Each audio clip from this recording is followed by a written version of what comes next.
Welcome to the National Civic League's May Promising Practices webinar series, Catalyzing Local Leadership for a Sustainable Future.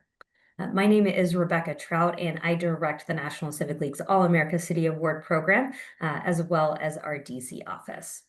I thank you all so much for being here with us today. Before I dive into today's programming, I just want to give you a little bit of a background on the National Civic League for those of you less familiar with us.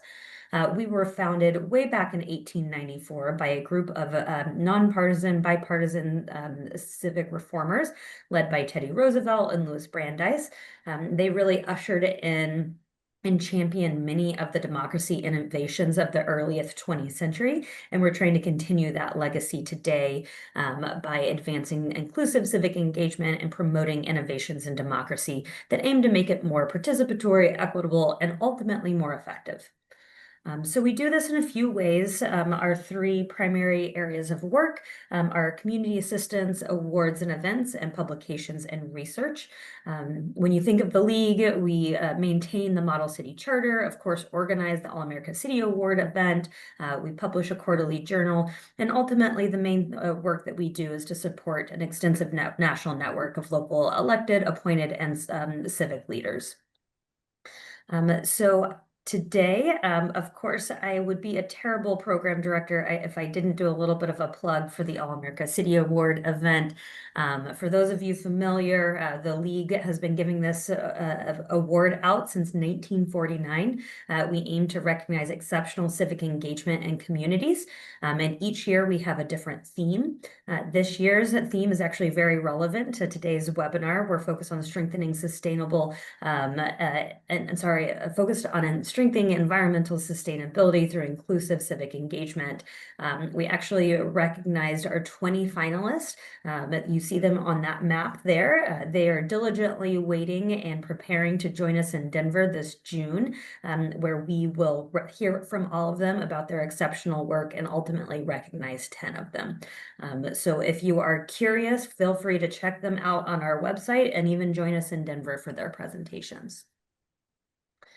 All right. And just a couple of housekeeping items before I hand it over to our speakers. We are recording today's webinar, so please don't feel like you need to frantically take notes. You'll receive the recording as well as a copy of the slides to the email address that you registered under. We will have a time period for Q&A, so you can put your questions in the chat throughout or hold on to them until the end, where we will either ask you to put those questions in the chat or use the raise hand feature. And now, without further ado, I'm excited to introduce our two speakers today. We've got Aisha joining us from NLC. She's the program manager for sustainability there. And then, of course, we've got Mayor Steve Patterson from Athens, Ohio. He is the mayor of Athens, as well as the current president of the National League of Cities. But for those of you paying close attention, you might have been expecting to hear from Anne, who is the Chief Resilience Officer from Jacksonville, Florida. Unfortunately, an illness has happened and she's unable to be with us, so we're still hoping to recognize and mention some of their great programming, though. All right, so now I'm going to hand it off to Aisha, who is going to talk to us a little bit about NLC's sustainability work. Aisha? Thanks so much, Rebecca. It's such an honor to be here today and to get to speak alongside Mayor Patterson as well. And I always love hearing from city leaders themselves, so I'm excited to get to Mayor Patterson's portion of the panel. But before we get to hear about the fantastic work that Athens is doing, I'm going to share a little bit about the National League of Cities and how we are helping cities create and meet their climate goals while also meeting and exceeding their community's basic daily needs. And I'll share a bit about what we're doing with Jacksonville as well, so that since they weren't able to join us today. So if you go to the next slide, please. The National League of Cities is a national organization, as the name implies, and we serve local governments across the US. We celebrated our centennial last year, so for the past 101 years, we've advocated for the interests of municipal government. We do that through our federal advocacy, through our free technical assistance programs, and through peer learning and leadership development opportunities that collectively help local leaders build capacity, access resources, and learn about good practices to best serve their communities. We have over 2,700 member cities of all sizes, representing 200 million residents, but we also serve the needs of all 19,495 cities, towns, and villages across the country. And across NLC, we work on all of the many issues that local governments have to think about, from early childhood programs to workforce development, and from developing affordable, healthy housing to preparing for how AI is reshaping governance in daily life. Next slide, please. So today I'm going to talk about our sustainability and innovation team in particular, and the resources that we offer to help cities navigate emerging and longstanding environmental challenges. This visual is sort of our guiding vision for the sustainability and innovation team. It recognizes that meeting environmental needs requires an all-of-government approach and has to consider a community's various daily needs as well as ecological health.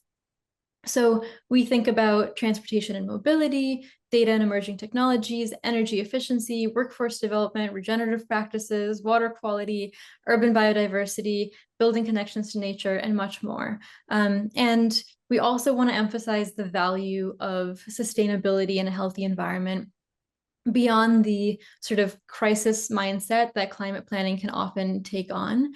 We instead are asking, how do these elements make our everyday lives better and help future generations thrive? I saw a cartoon once of someone asking a climate advocate, what if climate change isn't real and we're just making a better world for nothing? And I think that kind of gets at what we are trying to do at NLC. We're trying to make better, thriving communities that are also supporting the actions that we need to take to address climate change, but really make improvements in tangible ways that communities really feel. Next slide, please. So we offer specific technical assistance opportunities, tools, and guidance, but we're also here to support municipal governments as they navigate any number of challenges by connecting them with the right people and expertise. So no matter what issue your community is working on, we're here to help. I'm going to talk a little about some of the specific programs through which we support local governments, but I do want folks to keep in mind that even if a concern that your community has does not fit neatly into any of these buckets, we do still want to support you however we can. So the sustainability and innovation team works on infrastructure and transportation. We help cities navigate funding and implementation for infrastructure investment, particularly when it comes to transportation and clean water. And a few of our resources that I want to highlight include our Rebuilding America dashboard. It showcases how cities have used federal infrastructure dollars to invest in innovative practices. And I'm going to drop the link for some of these resources as I talk about them in the chat. We also develop guidance on lead pipes and PFAS and how cities can navigate funding, federal requirements, and public health needs related to clean water. So I'm going to drop a few links in the chat. I know Rebecca said that she was going to share these with attendees later on as well, but just so you have them as we go along in case folks have any questions. And then we also do a lot on electric vehicle charging as well. So NLC and Enterprise Mobility hosted a few convenings as part of NLC's 100th anniversary celebration. The one-day convenings focused on topics like fleet management, EV charging, and equitable mobility. And this is a photo here of some of the NLC team, Mayor Patterson, and folks from Burnsville, Minnesota at one of those events. The National League of Cities and the National Governors Association are also working together on the EV State and Local Workforce Collaborative. And this collaborative is composed of state, municipal, federal, regional, industry, labor, education, nonprofit, all sorts of leaders to create policy visions and goals that help boost the clean economy. So you can find more information on our EV charging collaborative as well at this link that I'm posting now in the chat. And then if you can go to the next slide, please. Another area of focus for us lately has been emerging technologies, particularly artificial intelligence.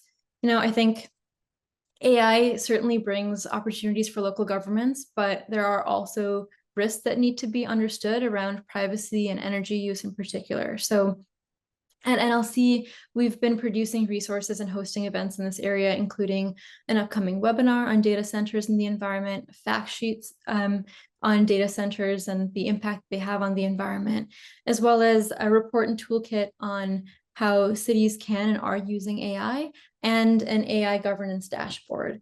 And I'm going to drop those links as well.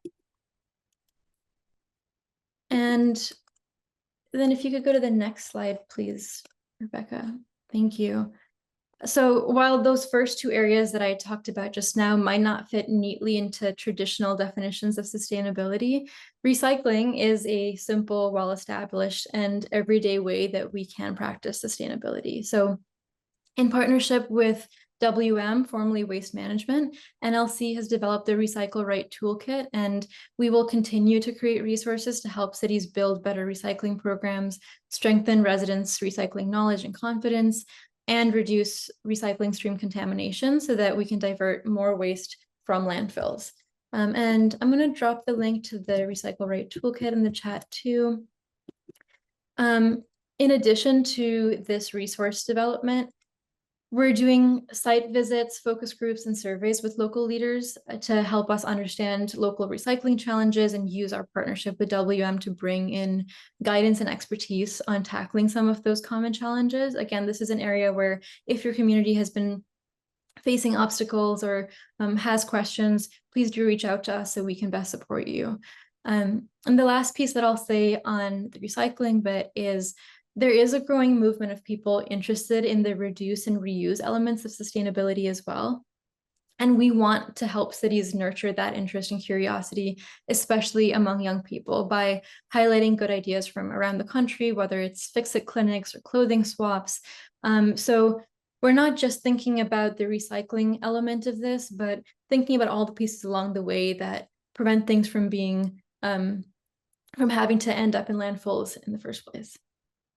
And then if you go to the next slide, please. We're helping cities navigate clean energy development and deployment through our participation in the Soul Smart program. So this is a national designation program through the Department of Energy, through which cities can get free technical assistance to facilitate clean energy uptake locally. So we offer zoning ordinance review and suggested edits, one-on-one assistance in updating websites and creating solar permitting checklists, and tailored examples from other communities to inspire good ideas locally.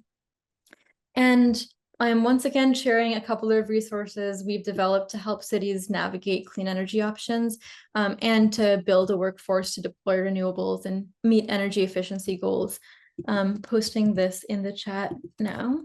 Sorry, it's getting a little bit messy, but as I said, I think Rebecca's going to share this a little bit more cleaned up later on. And if you could go to the next slide, please, Rebecca. And then the last program I'd like to highlight today is our Climate Resilience Technical Assistance Program, Cities for Smart Surfaces. This program is in partnership with over a dozen nonprofit partners, including the National League of Cities, Trust for Public Lands, and the American Public Health Association. It is a cohort of 10 cities focused on advancing policies and programs to manage extreme heat and flood resilience through nature-based solutions and other innovative solutions. And you can see Jacksonville on here too. Since they can't join us today, I want to go a little bit more into depth about what this program is and help you learn a little bit more about how cities in this cohort like Jacksonville are taking on climate resilience. NLC's portion of this is focused on transferable solutions and pulling lessons across these cities that can help cities across the country of all sizes and varying geographies approach implementing smart surfaces and addressing climate resilience. And so even though we are working with these 10 cities, we're developing tools that will hopefully be useful to everyone. If you could go to the next slide, please. I want to share a little bit about what smart surfaces are. The way that we define it is that they are horizontal surfaces in the built environment that can contribute to improved heat and flood resilience. So that can be by painting surfaces with lighter colors to increase the albedo effect and absorb less heat. It can be adding in rain gardens and porous pavements to increase rainwater absorption, be trees and green roofs that can also help with cooling, or solar photovoltaics and low carbon concrete that can help minimize a building's carbon generation. And of course, ideally, we're also combining all of these elements or many of these elements to build environments that are maximizing adaptation and mitigation measures. And if you go to the next slide, just to visualize what this looks like, what makes a streetscape like this hot? It's the brick and concrete, the dark impermeable asphalt, hard metal surfaces, dense buildings. And if you can go to the next slide, with the use of smart surfaces, we can make some tangible improvements through bioswales, street trees, designated painted bike lanes, light concrete, underwater water storage, and rain gardens. And I want to point out that with this image, it's not just about cooling and water management, it's also about livability, right? Which version of this street feels more inviting to spend time in? So whether it's extending the life cycle of infrastructure, addressing public health risks from heat, flooding, and biodiversity loss, or nurturing placemaking, this is an approach to sustainability that has economic, social, and environmental benefits. And I think that really encapsulates our team's approach to sustainability work at large. If you could go to the next slide, I want to take a moment to share about some of the products coming out of the Cities for Smart Surfaces program outside of the 10 cities in the cohort. And these are things that cities everywhere will be able to access. So first is the Peer Learning Network. The Peer Learning Network typically meets on a quarterly basis. I'm dropping the link to sign up here. And the Peer Learning Network supports urban infrastructure practitioners interested in adopting smart surfaces as a cost-effective way to combat extreme heat and stormwater flooding, improve public health, and save money. It connects practitioners nationwide with resources for smart surface project design, federal funding opportunities, and policy development. It also serves as a sort of convening space for urban infrastructure practitioners to exchange technical and experiential knowledge about smart surfaces, including innovative projects and best practices for policy design and implementation. We're also creating the tree policy guidance for cities, and the link for that is coming up. This is our newest resource and is designed to help policymakers and community advocates that are seeking to shape policy decisions to improve policy options through providing a menu of policy options and recommendations and resources, along with the specific policy language and examples that cities across the country can use. Okay, let me see. For some reason, I'm having a hard time posting this one in the chat, but let me try again. There we go. We have similar resource in the Green Stormwater Infrastructure policy guidance, which is for communities looking for examples as well as policy language that can help unlock citywide green stormwater infrastructure. Let me see if I can drop this link in the chat too.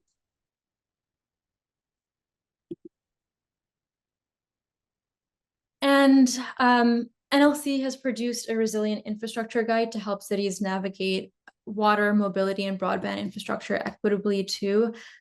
I'm sharing this resource, and this one is produced specifically by NLC as opposed to NLC and our partners in the Smart Surfaces Coalition. But I want to share it because I think it really speaks to our goal of helping cities think about sustainability and resilience, not just as one topic area, but as a holistic approach to addressing communities' daily needs, supporting public health, and again, saving money. And then the very last link that I'm going to be dropping in the chat right now is the Cities for Smart Surfaces policy tracker, which is right here coming up. And this policy tracker is a searchable web database that allows the user to find policy language related to smart surfaces across the country. The beta version is what's currently live, with a final updated version, including policies from all 50 states, dropping sometime later this summer. The tracker also includes a best practices page that includes policy guidance and models, reports, one-pagers, and relevant resources to help unlock smart services in your community as well. And then the last thing that I want to talk about is with Jacksonville specifically. We've been working with their resilience and bike ped teams on building smart services through mobility. Specifically, our decision support tool has been helping to support the development of a core to coast bike and pedestrian path that will help the urban core better connect directly to the coastline. The tool has been helping to identify pockets of heat along the intended trail, as well as the landscape of surfacing throughout the trail. And we're hoping that this will help improve accessibility while creating safer cycling journeys on hot days through effective implementation of tree canopies, cool paving, and artificial shading structures. So many of the elements that I showed in the earlier slide of what smart surfaces can look like. And the work in Jacksonville inspired NLC's Green and Complete Streets brief, which helps cities think about how to build resilience into the Complete Streets programs that they may already have or are thinking of implementing. And that brief will be dropping later this week, so no link to share just yet. But one more thing that I want to share with Jacksonville is the Smart Surfaces work has been supporting community engagement through a microgrant to the Resilient Ribault Initiative, which is a community collaboration in the Ribault neighborhood of Jacksonville, which has been historically burdened by environmental pollution. This program is working on strengthening their parks, river system, and targeting implementation of smart surfaces throughout the community, on sites like schools in particular. And the community engagement work has been helping to improve community education on the dangers of extreme heat, as well as empowering residents to support community-led smart surface interventions. So that's a little taste of the work that we've been doing in Jacksonville and across all of our sustainability portfolios as well. It feels like I've been talking forever, and I'd really like to hear from Mayor Patterson. So I'm going to leave it at that, but happy to answer any questions in the chat or during the Q&A portion. But in the meantime, I am delighted to pass the mic to the National League of Cities president and the mayor of Athens, Ohio, Steve Patterson. Yesha, you have not been speaking forever. I am learning things from you on the fly as you've gone through such amazing programs that the National League of Cities, as well as the National Civic League, have been working on and providing to, as you mentioned, our 19,495 cities, towns, and villages across the nation. It's an honor to be here. Rebecca, thank you for asking me to be here on this important topic. I'm Steve Patterson, the mayor of Athens, Ohio, the great city of Athens, Ohio, as well as the president of the National League of Cities, which is a huge honor to serve in that capacity. I'm going to share a little bit about Athens. If you jump onto the next slide, just to kind of show our pretty, quaint, beautiful college town that is Athens. As you can see, our population, we're a small city. And we're also home to Ohio University, which is the first institution of higher education in the Northwest Territory, which to me is a true blessing. I was a professor at Ohio University for 18 years before transitioning from full-time tenured position at Ohio University to become the mayor and now live my life 4 years at a time. This is my third term as the mayor in the city of Athens. And with having Ohio University right in our community is really helpful when it comes to our mission, and which is largely our topic today, on how you become a ready and resilient community. How are you sustainable looking forward in time? We have the Russ College of Engineering, which is doing some truly amazing work, as is all of the colleges collectively in helping us almost at will, which is wonderful, to go, how do we start to manage things like our own city streets? How do we, in terms of them being heat sinks and adding to, at the end of the day, our carbon emissions? How do we convince the student body to be more energy or climate conscious and walk from point A to point B as opposed to using a car or using their bicycles to get from point A to point B? It's truly remarkable in our own community, but we're not a community without problems and challenges. We have the Hocking River that runs right through the heart of the city, which since 1907 has been monitoring flood levels. The highest recorded high water event in Athens was in 1907, to where the river crested at 27 feet. Flood stage for the Hocking River rather, is typically where we start to see impacts within residential and certainly within our retail corridor is typically around 22 feet. So you can imagine the devastation in 1907. Since then, though, we have seen the larger portion of high water events, certainly not a 27-foot event, but larger events have been happening with a higher frequency since the 1990s up until the present. Just 3 weeks ago, we had a breach of our flood stage by about a half a foot. Again, not much damage done, if any, but all the same, it's something that we're very, very conscious of in our community. If you jump to the next slide. Athens got to work several years ago on our Athens Sustainability Action Plan. And here you can see basically the 8 pillars of which we worked with the entire community, at least those who chose to participate, but it was a large swath of our community that engaged on what are the things that are of most importance.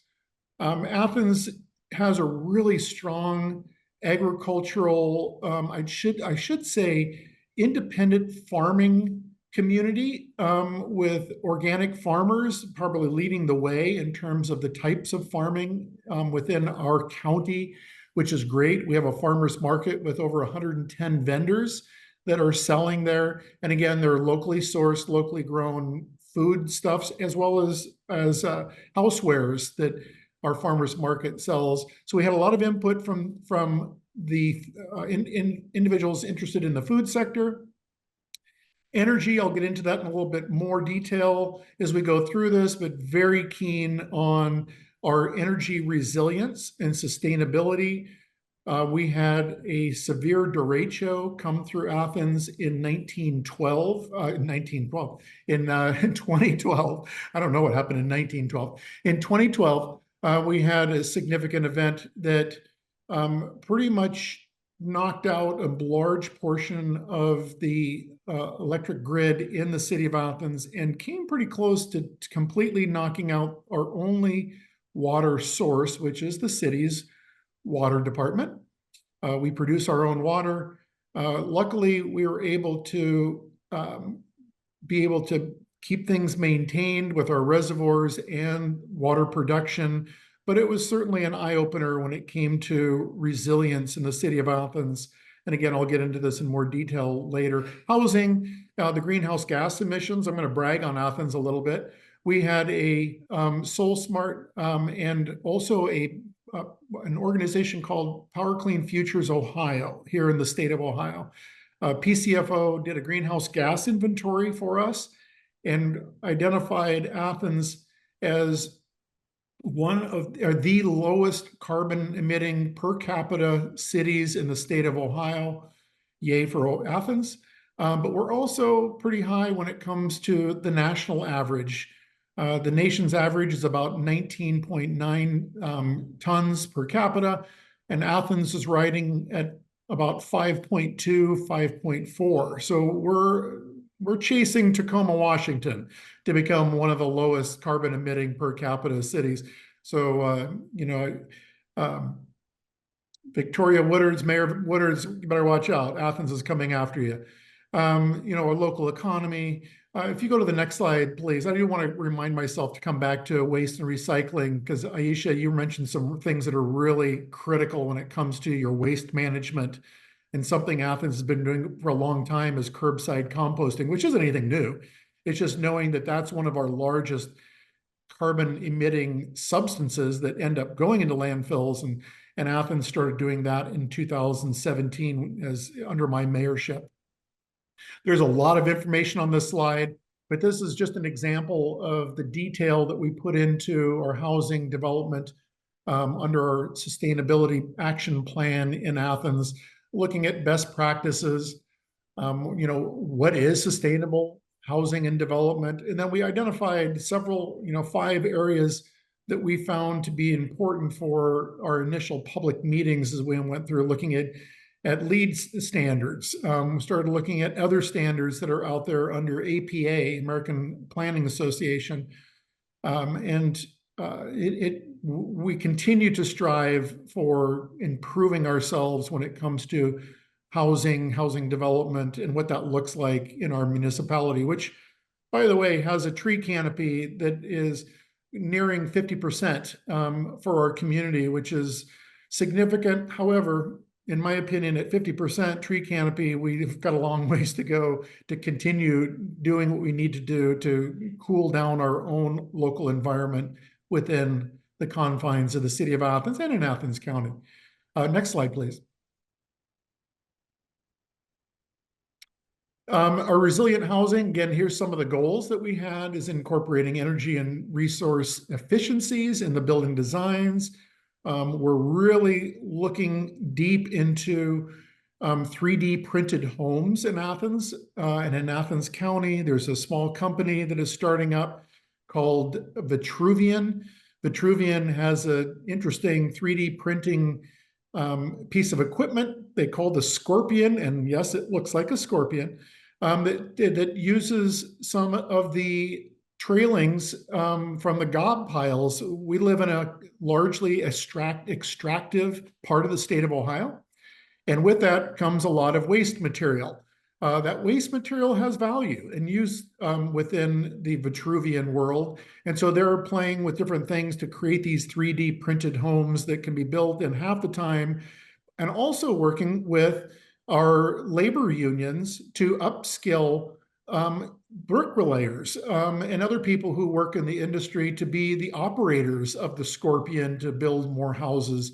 But there you can see a number of different things that we're looking at, helping landlords and low-income house owners make energy efficiencies in your improvements to your home.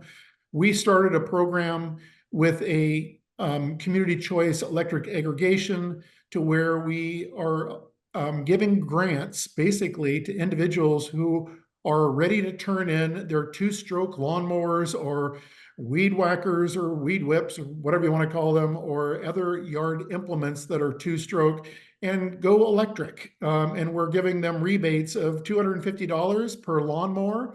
They have to show proof that they disposed of it properly and that they purchased it. And then they have to send us a video of them actually using it so that we know that they actually basically that part of their warranty where they can just take it back and keep the money that we granted them, they can't.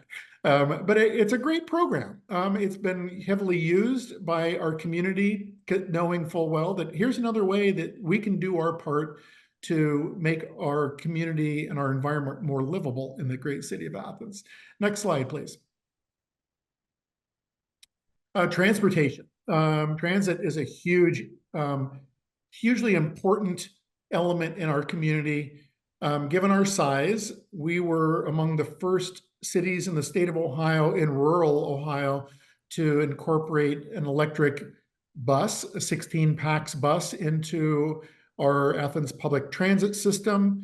It was kind of a pilot program to see how they would operate with hilly terrain, with brick streets, with a lot of students that are traversing our streets.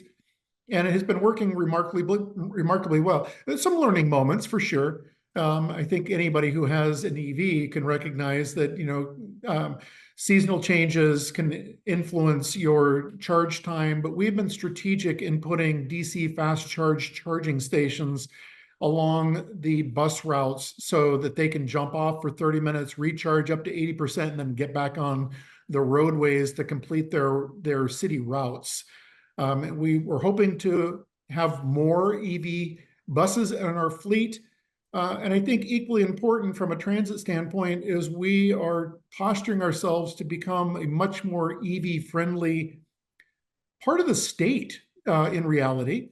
Next slide, please. With those goals, we actually, next slide. I can come back to this or just kind of paraphrase off of it. Is that my last slide? Well, we'll stick with this slide.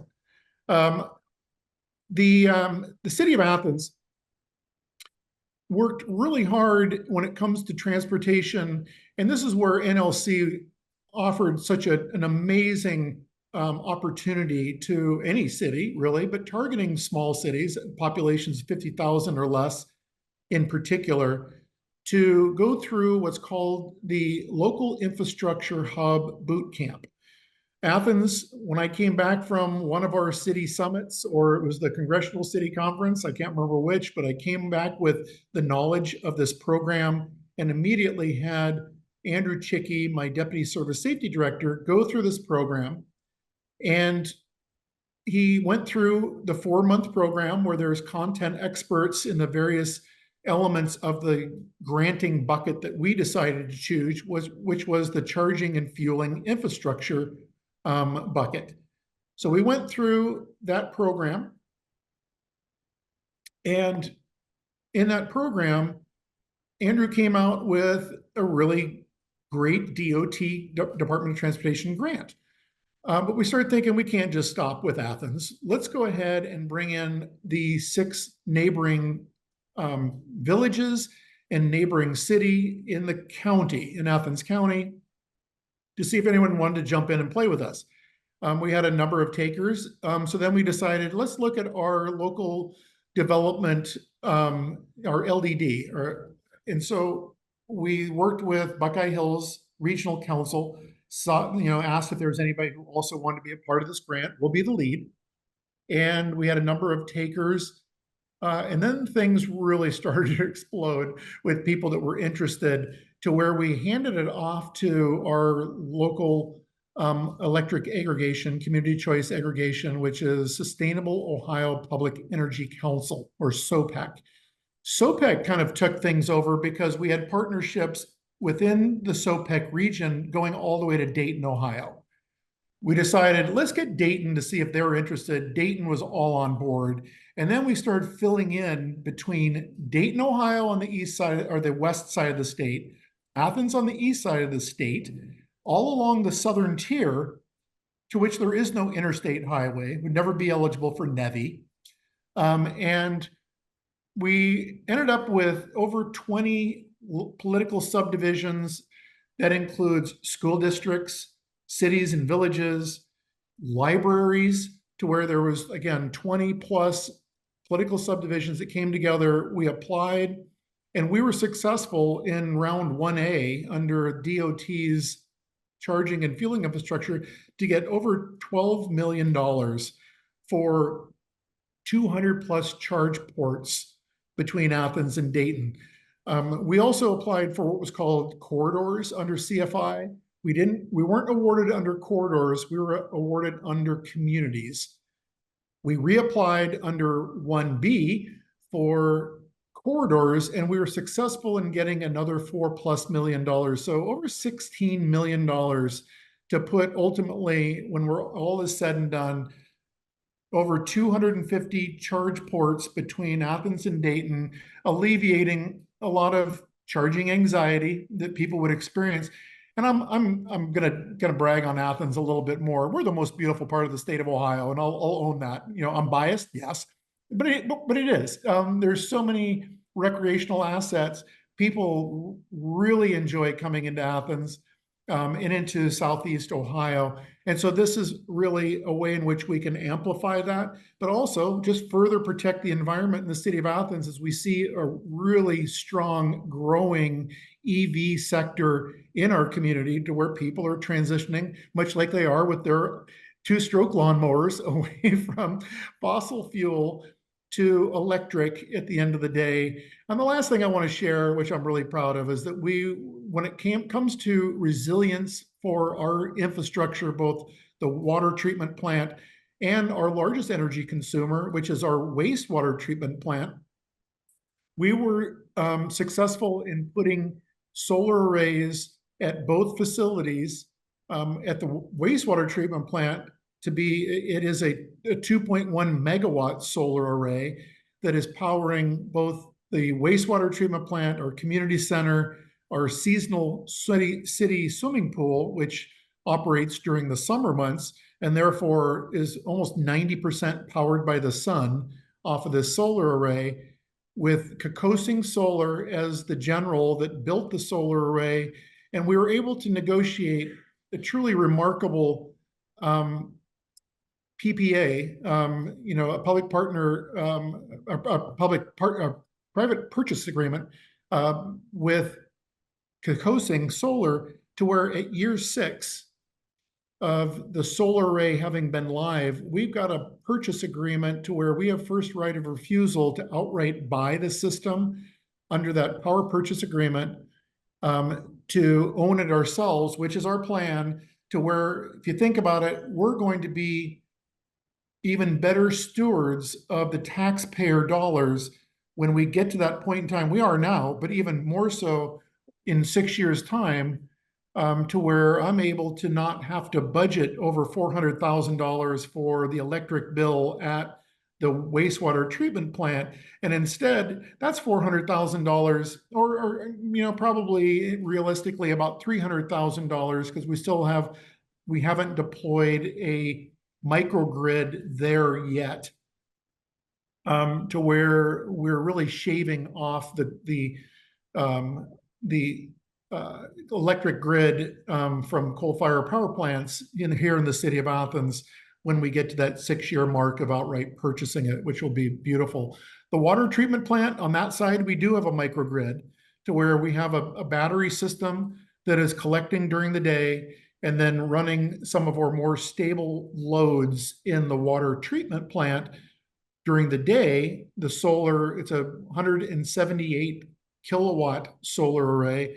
That solar array is pretty much powering about 65% of the energy required for what I deem to be our most critical asset in the city, our ability to make our own water supply from an underground aquifer right here in the city of Athens. So we're moving and shaking here in Athens. We're constantly doing things to make sure we are ready and resilient. We've got a ways to go for sure. We are a pen stroke away from being a Soul Smart. So Aisha, thank you for mentioning Soul Smart. We're a pen stroke away from being Soul Smart Platinum in cutting through the red tape for our residents to be able to get solar deployed on their homes, taking advantage of the direct pay IRA to get solar on their homes, which is vitally important to my community. We've got a strong residential solar presence, but to get that red tape out of the way with Soul Smart Platinum, to where people can do everything online, to include ground mount in their yards, or obviously rooftop solar. I can just see it. I see it. The vision it's coming at us quick, and I'm proud of that. We will continue to be, for a city our size, a beacon to other municipalities that are smaller communities, small cities, and always willing to share, let people steal what we've done, because that's what us as good mayors do, is we steal great ideas legally and deploy them back at home, wherever home is. Aisha and Rebecca, thank you. Wonderful. Thank you so much, Mayor Patterson. Thank you, Aisha, for giving us an overview of all of the great programs and resources that NLC has available. And Mayor Patterson, thank you for telling us about all the wonderful work happening there in Athens. So we have a nice amount of time for questions to our presenters. If you have a question, we're a small enough group. If you want to use use the raise hand feature, feel free to do that and we can unmute you. If you are a little on the shy side, feel free to go ahead and put that question in the chat and we'll get it answered that way. But I will go ahead and kick us off with a question to Aisha and or the National League of Cities team. What kind of one first step, if a smaller community is just right at the beginning of their sustainability and or resilience journey, what would your first initial catalyst be, and a piece of advice for them just getting started? Yeah, I can jump in, and happy to have the rest of my team jump in as well. But I would say building community partnerships is the most important first step. Usually the first step is creating a plan, but you can't create a plan until you have those partnerships in place. Listening to the communities that make up a city, and understanding their needs better, as well as the assets that they already have. I think, there's so many great ideas that community members, as the experts in the places that they live, already have on hand, and starting with them and their ideas and their needs is a much better approach than kind of going through all of the resources that you might get from outside of your own community. So I would say always listen to the community first, build partnerships, and build them into future city plans so that it's institutionalized and sustainable. Thanks. Hey, Mayor Patterson, this question is for you. You touched on this a little bit, talking about, about to reach Soul Smart Platinum status. Can you talk to us a little bit about, what the future holds for Athens, sustainability wise? What are the next big milestones that you're trying to accomplish?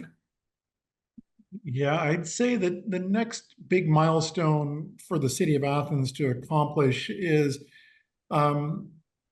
I'd like to really dive into, since I mentioned we have the Hocking River that runs through the city of Athens.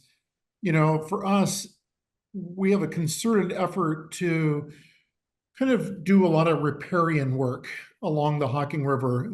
As I'd mentioned, we're a community that lived through several booms and busts because of our extractive economies that are historic in Southeast Ohio, and Athens is no stranger, whether it was clay mining, coal mining, oil extraction, natural gas isn't so much happening in our part of the state, but we do, are on the tail end of the Marcellus shale play, is really repairing a lot of the damages that have occurred historically in the past, and rethinking the riparian areas along the river itself, and putting a stronger, highly absorbent natural species of trees along that, an understory.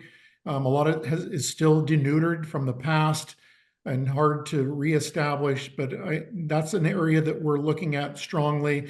Another thing, which is always kind of fun, and I've been working with the Russ College of Engineering in the past and plan to kind of resurrect this, is create a almost like a Shark Tank for the College of Engineering to come up with the most energy and cost efficient micro hydro use of the Hocking River as it runs through the city of Athens, that isn't disruptive, to our habitat and to the natural flow of the river. But also we have, I kept looking at this for decades in Athens, and it was the effluent coming out of our wastewater treatment plant, which is 24/7, 365, 366 on leap year, right? And thinking, why don't we capture that effluent with a small micro hydro and feed it right back into the power plant? And so I reached out to the Russ College of Engineering. They put together several teams. This was going back in 2016. Unfortunately, the ROI on the winning team was something like 24 years. And I'm going, that's not an ROI that I can sit there and manage. but technologies have changed, and the Russ College has grown and is doing different things. So I think it's time to resurrect that, to see, can we somehow capitalize on the natural flow of the river without disrupting habitat or the flow, and see if there's a way we can use that could be modeled elsewhere. The city, like I said, we're small, but we're mighty. We swing way and way above our weight every time we're doing things. And so that's one of my goals too, is for us, as I'd mentioned a minute ago, is to just continue to demonstrate that regardless of the size of your community, everyone looks to the big communities and goes, wow, look what they're doing in those cities. Small cities are pretty mighty and can do this as well. And so that's kind of my goal, is to continue to push that everybody can be ready and resilient. The other thing that I see myself doing, or see us and NLC doing for sure, is let's look globally. Let's look to see what other cities, towns, and villages around the globe are doing that we're not keeping our eyes on, because there's great technologies that are being used elsewhere. I was in Cape Town, South Africa in November of last year, and I kept looking at every building. Every building has a rooftop solar hot water heater, and I'm just going, why don't we use that here?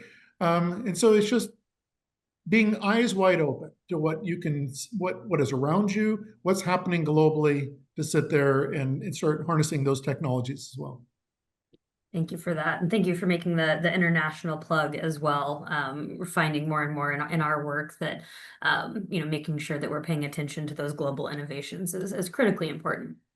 We've got a question from an audience member and league friend, Peter Zahn from Local Policy Lab. What you got, Peter? Oh, thanks, Rebecca, and thanks, Aisha and Mayor Patterson.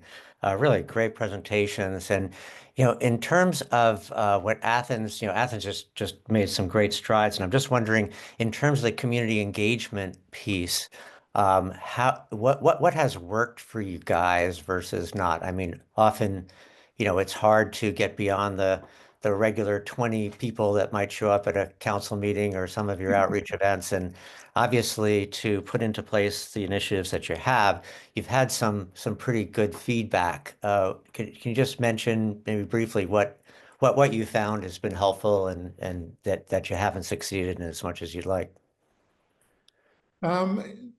Great question, Peter, and I'll share with you. And I didn't even think about this till right now. One of the things that I think our community is really, really proud of and demonstrates exactly what you were talking about, with community engagement. In 2018, we put out a ballot initiative in the city of Athens, and I would encourage any municipality to think about this. And you can steal the idea, I can give you the information. We put an initiative on the ballot under our community choice electric aggregation, to where we were asking the citizens, would you like to put 0.2 cents per kilowatt hour extra on your bill? And that money would go into a Athens municipal solar account that can only be used for solar or renewable energy elements in the city of Athens for our government mercantile accounts.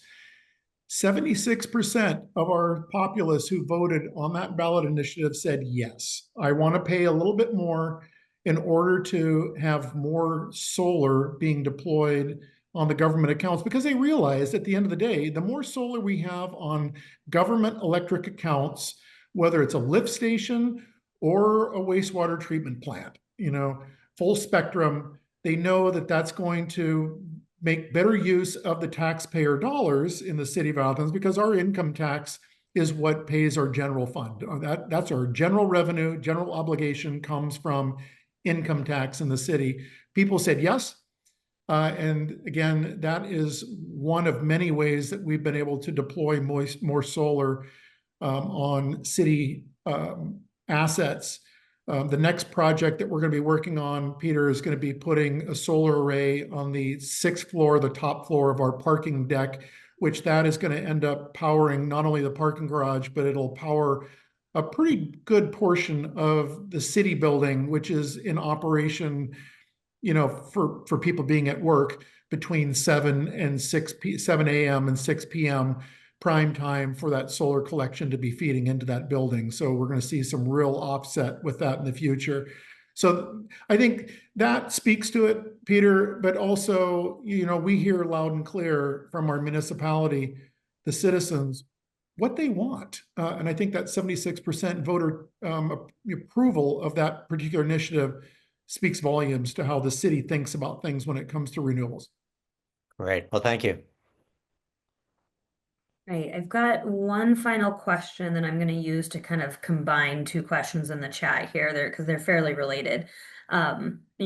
Mayor Patterson, this one is for you. Kind of commenting on your leadership and on this topic, and that might not always be the case for elected officials.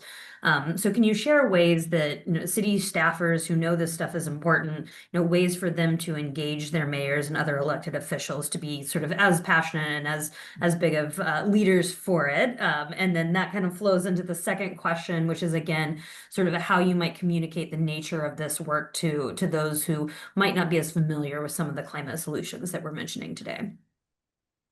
Yeah, I would say first and foremost, when it comes to your own staff, I'm a full-time mayor, strong mayor in the city of Athens. I walked away, like I said, from tenure and my faculty appointment at Ohio University to live my life 4 years at a time. I would just say one of the things I find very important to me over my 9.5 years of being the mayor of Athens is everything through my lens as I'm leading is with a team approach. I don't ever sit there and come walking in and said, you know what, this is how we're going to do things. This is the way I see things. I don't care what anybody else thinks, do it. I don't. It's very much a team approach. And so all my staff, who are all at will, mind you, they all have buy-in. And so they know that it's a safe place to talk and speak freely because I want that.